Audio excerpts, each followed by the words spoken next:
The man hmm I met yesterday is a musician. हां हां, the man म्हणजे माणूस, हुम आय मेट येस्टरडे ज्याला मी काल भेटलो तो कोण आहे? म्युझिशियन आहे, तो संगीतकार आहे. ज्या माणसाला मी काल भेटलो तो कोण आहे? संगीतकार आहे. मग आता इकडे बघा, अंडरलाईन वर्ड कोणता आहे? हुम. हुमला त्यांनी अंडरलाईन केलंय. आता याचा अर्थ पहिले जाणून घेऊ आपण. द मॅन हुम, माणूस ज्याला. अच्छा, ज्याला म्हणजे कोणाला? ज्याला म्हणजे कोणाला? माणसाला. ज्याला म्हणजे कोणाला? माणसाला.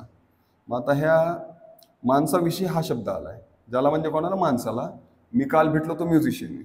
आता कोणतं हे प्रोनाउन?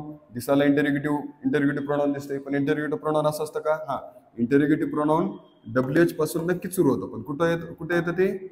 कुठं इंटेरोगेटिव्ह प्रोनाउन कुठे येणार? सुरुवातीला. पण इथं सुरुवातीला आलंय का नाही? वाक्याच्या मध्ये आलंय, म्हणून हा ऑप्शन कटला.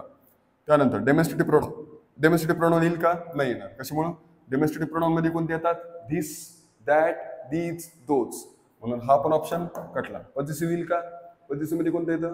His, hers, theirs, ours, yours, ठीक आहे नाही. हा पण ऑप्शन कटला. उरलेला कोणता आहे? Relative pronoun. तर मग हुम जे आहे कोणता आहे? रिलेटिव्ह प्रोनाउन आहे. आता रिलेटिव्ह प्रोनाउनची डेफिनेशन मी तुम्हाला